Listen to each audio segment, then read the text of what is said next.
Hello and welcome back again to So You Want to Be a Writer with me, Peter Snell. And me, Ros Morris. We are back in the bookshop, back in Barton's, largely to give us inspiration for what we want to do today. Largely I think this is your show, isn't it? Largely I think this is your show, isn't it, Ros? You're going to talk about... Well, I thought that since, you've probably heard me mention NaNoWriMo, National Novel Writing Month, a few times, and it's coming up, it starts in November. The idea is that writing 50,000 words of a novel, it might be an entire book or it might be part of a book, but for November, a lot of people are going to be sitting there, heads down, writing their manuscript, and they're going to aim to get 50,000 words done in just 30 days. So I thought this was a really good time to discuss how you'd actually do that, and whether you're doing NaNoWriMo or whether you just want to get started on a draft. Might be good to discuss some tips for actually getting your words down and getting a big chunk of your book written. 50,000 words in 1 month. That's half or a third of a book. Well, it depends how long your book is. Fair enough. For some genres, it might be the entire book. I've got a Yep. friend who writes. He writes children's books for, I think it's 8 to 12-year-olds, and his books are 40,000 words.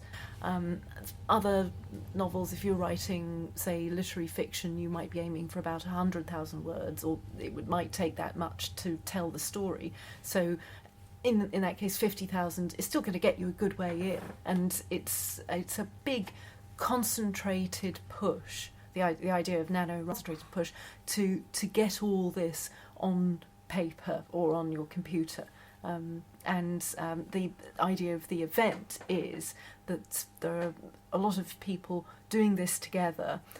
You're all able to support each other with online groups. There are also online groups. There are also groups that you can go to in your area if you're in a place that might have enough writers. So it's a great way to get started, because a lot of people find it's hard to get started and get round to it, and the idea of this is 1st of November you are starting. When you first mentioned this to me, I thought it sounded like a competition, and it isn't. But then, of course, it is. But the only person you're competing against is yourself and your word count. Yes, you are. Yeah. Yes, you're competing against yourself. Through the official channels, then what you do at the end of the month is you upload your file. They count the words and they send you a certificate if you've passed. So that sort of gives you a little bit of a sort of official boost, but yes, you're competing against yourself. You're breaking through the various barriers you come up with, and you're getting it done. It's like learning to swim at school, but you don't get a 25-metre breaststroke certificate. You get a 50,000 word certificate. Yes. Yes, I like the sound of that. Yes. But there are various tricks to help you get it done. NaNoWriMo, I've also sort of put a few ideas together from what I find works for me. So I thought what I'd do is I'll tell you what my tips are, and you can say that makes no sense at all, please explain. So the first thing I'm going to say is you have to show, not tell. Now, if you've written an outline or some kind of plan, what you'll probably have is some summaries of what's going to happen. So you'll have, say, so-and-so goes to the kindergarten to pick up her friend's daughter and finds that she's been kidnapped. Now, that is a summary. What you have to do is turn that into a scene and turn it into an experience. So you have to get into a completely different frame of mind, actually, because when you're describing something it's not very involving, but if you read it as a scene in a story, you would feel like you were there. So what you'd have to do is start to actually put that experience onto the page, and this is the way that writers talk about this is something called show not tell, and if you show something, you give the reader an experience. If you tell, you're summarising and reporting what's happened, and it's different. Now here's a very simple example. If you have a character called Otto, and you might have written in your synopsis, Otto is the life and soul of the party, or synopsis, Otto is the life and soul of the party. Now, when you translate that into a scene, you want us to feel he's the life and soul of the party. So what you have to do is show us things that would make us have that conclusion. And you don't put Otto's the life and soul of the party. You might even add that in your narration. But first of all, you have to show what he does. So he has to win the karaoke competition. He has to lead the drinking games, whatever it is. Yes, exactly. Okay. It's the things that would lead you to that conclusion. And that's quite difficult to break out of. It's quite difficult to break into. You find the words flow because you suddenly start seeing what you need to invent. When you started this topic, what ran through my head was, she's talking about fleshing it out. But that's not what you're talking about. You're talking about something much deeper and more visceral. Sorry, that's a bad pun. Than that. You're actually talking about portraying. Yes. Aren't you? Yes, it is. Show. It's yeah. And it doesn't necessarily have to be longer. Some people think that because people find it so difficult to get into this showing frame of mind, is always being written on manuscripts that people are editing. And so this is like an establishing shot in a film or something like that? It's more like it's making the reader feel what you want them to feel about a character or a situation. Another example would be if somebody had an experience in your book and it was frightening. If all you said was she's very frightened, what we'd want to do was actually feel the fear.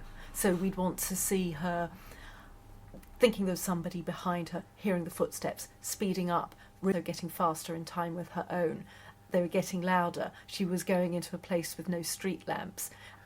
Feel the perspiration trickling down her back. Yes. All that sort of thing. Yeah, yes. Okay, Gripping the keys in her handbag a little bit more tightly. All that creates the fear that you want the reader to feel. Okay. That you want the reader to feel. Okay. Yeah. I'll go along with that. I'm not going to doubt you down at this stage. Okay. So my second point is we've talked quite a lot about planning the book. So in previous episodes we talked about planning a novel, then planning the plot. You might not like planning very much. You might want to just get going. But if you're going to do that, a good tip that a friend of mine who does like to just make it up as she goes along, she says that you should brainstorm, say, the first 5,000 words so that you know how you're going to start and that you're going to have enough to sort of grapple with to start generating your story. So before you start embarking on a NaNoWriMo, get a route map at least to start with so that you know where you're going. Right. And you not complicated plan. Just a plan to sort of it's your rocket booster to get you started. The skeleton that you're going to hang everything off. It might be the skeleton, yes, and you might leave big gaps because you know that you'll have fun filling them and you'll get ideas along the way. But it's good to at least know where you're starting and where you're launching from. You're going. Some people like to, some people don't. Some people like to make a plan and then keep fiddling with it, and it's like you might find a better route, but a map is still useful.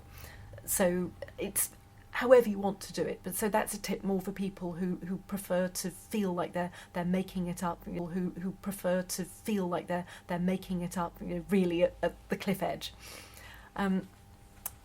Another one is to ask yourself lots of questions about the really important points that the story hinges on. So why does no one know that he has a secret identity? Happen if anyone finds out? The pivotal questions that you want to generate the story, make sure you've destruction tested them. Right. And here's another one. just write and don't go back and tidy up, because especially if you're trying to do NaNoWriMo, where you are trying to get a certain number of words done in the time, you just want to get what's in your head onto the page. Don't worry about whether your sentences are lovely, because there is so much you might change later. You're wasting time if you're going to polish all your language and everything. I can see Peter's nodding. You can't see this, but Peter's nodding. But the thing is, you will have the urge to correct things, and you might feel a bit embarrassed, and you might think, I can't leave that like that. But a draft... Just go on, almost stream of consciousness. Yes. Just woof, just do it, put it down on paper. Dream it onto the page. Yeah. Don't, because if you stop to correct things, you'll also spoil that flow, and you want to keep the flow and keep it going. And if you want to change something, a friend of mine who's done NaNoWriMo about 4 or 5 times, so she's very experienced at just getting it out. And if you want to change something, you think, oh, they shouldn't be the killer after all, or I need to sort of change his physical description because I realise he looks just like one of the other characters and I hadn't realised. Don't go back. Create another file called corrections where you write in what the new version is going to be. And that's really quick because you can just write it as notes. Right. And do you include that in your 50,000 word count? No, it doesn't. Shame. No, it's because that's notes for things you're going to change later. But what it does is it lets you keep the flow. It means you're not picking back through your original and thinking, where did I write this? Because that's all going to disengage you. Oh, and if you've got to go back and reread and find and change, that's just wasting half a day here, half a day there. Too, because a lot of people are doing NaNoWriMo particularly before they go out to work in the morning. They're getting up early, so really every minute counts. And you want to find really streamlined ways of doing this. And this is also very useful if you need to get a draft out at any time, not just in November. It's good to find methods that will let you make the best use of your time, and if you decide you're going to go backwards and find the scene where you wrote about this and was it here, was it there, then you might, once you've got into the mode where you're thinking about correcting things, you'll spot something else you want to change, and before you know it, your time's gone by and you haven't got the words written that you wanted to. So make a corrections file and just go onwards. That's very... Is your brain whirling at the moment? Do you feel in need of a song to get us on track? All right, I've got to break a little secret here to the listeners. Ros and I sound as if we get on really well. In fact, we've been fighting cats and dogs over what's going to be the next song. We've got 2, but I'm going to be the gentleman, stand back and let Ros choose and explain why. Okay, well, it's going to be the bossier of the 2 songs that I had in mind, and that's because we are feeling like being in charge. We're going to get on, and what I think you should listen to is "Slave to the Rhythm" by Grace Jones. And that was Grace Jones. So, Ros, why did you choose that? Well, apart from the fact that I really, really like it. Fair enough. Sticking to something, slave to the rhythm, and my next point that I wanted to talk about was stick to your daily word count no matter what, because pretty soon you'll find there are days when you don't quite feel inspired or able to do it, so this is the point where you just have to have grit. Stick your backside in the chair and write. And what you often find actually is that your muse wakes up and joins in. So again, this is why it's very important to make sure you do things that will preserve your sense of immersion and won't put you in a mind where you're thinking about correcting things or sorting out problems. You just stay immersed, stay in the world, stay dreaming into the page, and you often find that if you start writing, to start the fingers going, then the ideas will start to arrive, because you've sort of told your block, no, I'm not having you, I'm just going to write. So would you even go so far as to say you could use something like Slave to the Rhythm to key you in when you get to work? Yeah, you could, if you can stand it, if you like it as much as I do. Other songs are available. Indeed, and we'll have one at the end, which may please other people. But yes, there will be days when you don't feel like it, but you've got to get about 1,600 words a day done in order to meet the target.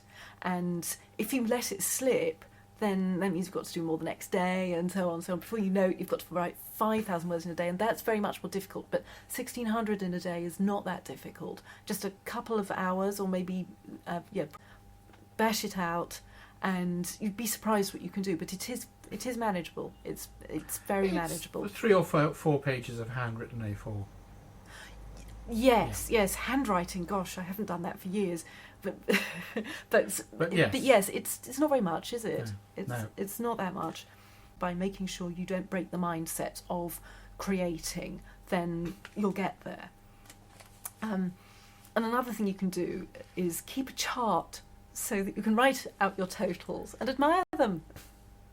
Can you give yourself stars? Stars, yes, because you might even do more in one day. Yes, because you might even do more in one day if you really have got the flow going. But yes. Then presumably you shouldn't be tempted to slacken off the next day, just in case you end up with a duvet day or something. There will always be things, duvet day, or someone's getting married and you might have had to factor in days off. I've got a diary where I put word counts, and if I'm thinking in terms of what my task is for the month is to get a draft going, then the word count totals really help with that. And I've got a friend who writes them up on a calendar, and gives herself a star if she gets to her target, a frowny face if she doesn't, and that sort of makes her, she feels like she's accountable that way. Presumably not all authors are anal retentives, but it's beginning to sound a bit like it. Well, it's quite hard to make yourself do it, because there is only you to make you. Yes. And so, we do have to find these ways of which is where NaNoWriMo comes in to give you this spur, this impetus, this goal, this target. Yes, it is. Yes, it's because you've got a crowd of people saying, well, I'm writing, and you, right, I better scuttle off and do it. Like a slimming club, or... Yes. And that's why, having this big push of a lot of people, and a lot of people who are doing it for the first time as well.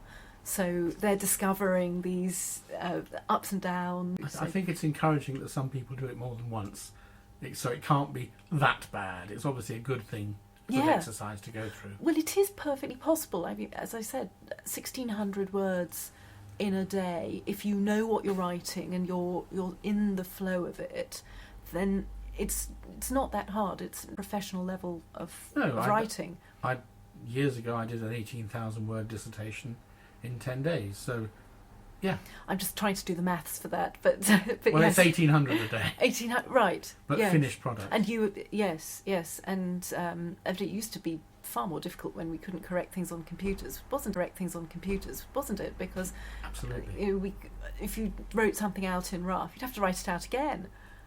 Yes, the whole thing. Yeah, that's why imprinted in my mind is how many pages of A4. Right. Yes. Takes up so many words. Some people actually are able to write to get a draft to. I mean, Dave, my husband, when he used to write on a typewriter, he would plan the entire page in his head and then write the page. Gosh. And yes, it takes quite a bit of discipline to do that. I prefer to these tools we've got now where you can just write it, think it, and then tidy it up later and reorder it. but some people do actually manage perfect copy on the first go. It's amazing. So where were on the first go? It's amazing. So where were we? Here's another good tip. Have a document for names or anything you need to look up. So that means, again, you don't have to rewind through it, look for the last time you discussed. So would this be in your plan before you start, or as you go through writing, go to the side and make a quick note in that extra file? You'll inevitably make people up as you go along, or Yeah. decide that they have a feature you need to use. So yes, this is another document you can keep open. And again, it just means you're always moving forwards. And any time they've got any distinguishing features, you write that down and you build up a sense of just all the things you need to know at a glance when you next write them. Yep, that all makes perfect sense. Yep. Finish in the middle of a sentence. Graham Greene used to do this. He always made sure that when he left his work for the day, he'd finished in the middle of a sentence so that he could then just look at it and immediately plunge back in the next day. And actually he was a person who would try and get a perfect copy, or what he would do is he'd try to write 500 usable words every day. With NaNoWriMo, you're not necessarily aiming for usable words. You're aiming for words you will use later, but they're not necessarily publishable. He aimed for 500 publishable words a day. But again, as we were saying, with modern writing tools and computers, it's easier to go back and correct longhand. Yes, and when it was going to be a real pain to have to do Absolutely. that. Yes, yeah. And another thing that is quite useful is when you leave the document for the day because you've done your word count, just have a look over what you're going to be writing the next day, and get it circulating in your head so that you're sort of thinking about it as you go on. That you don't necessarily have to solve any problems, just read it, and you'll find when you come to the page the next day that you've already been solving some problems, you've got it going, you're also just feeling more like attacking it. Some problems, you've got it going, you're also just feeling more like attacking it. Yep, no, I can see that. Yep. It's all very sound advice so far. I'm disappointed I can't shout you down, but I'll try. We'll have you writing novels before very long, or non-fiction if that's what you prefer. But research. This is another thing. At your fingertips, what you have is a machine that will let you look at any information anywhere in the world. It will also let you go on Twitter, of course, and we've discussed how wonderfully distracting Twitter is, and Facebook, but you don't really want to be sidetracked when you're meant to be getting your words done, because that your time for NaNoWriMo is for getting your words done. So if you need to do research, either do it beforehand, or if you come up with some problem that you need through, see how much you can get away with by just leaving a gap and put it in square brackets or something. And make another one of these note files. Yeah. And come back to it later. Yes, yep. Okay. Because you can get horribly lost, or you can discover something that unravels something you needed to do, and that's not really going to help. And you don't have to sort them out on the spot. No. Even though you think that you do, you don't necessarily. Perhaps you should switch broadband off while you're typing. Yes, or use write or die. Right. You remember we talked about write or die last time? Yes, yeah. And there are also various other apps that you can use that will just stop you going anywhere.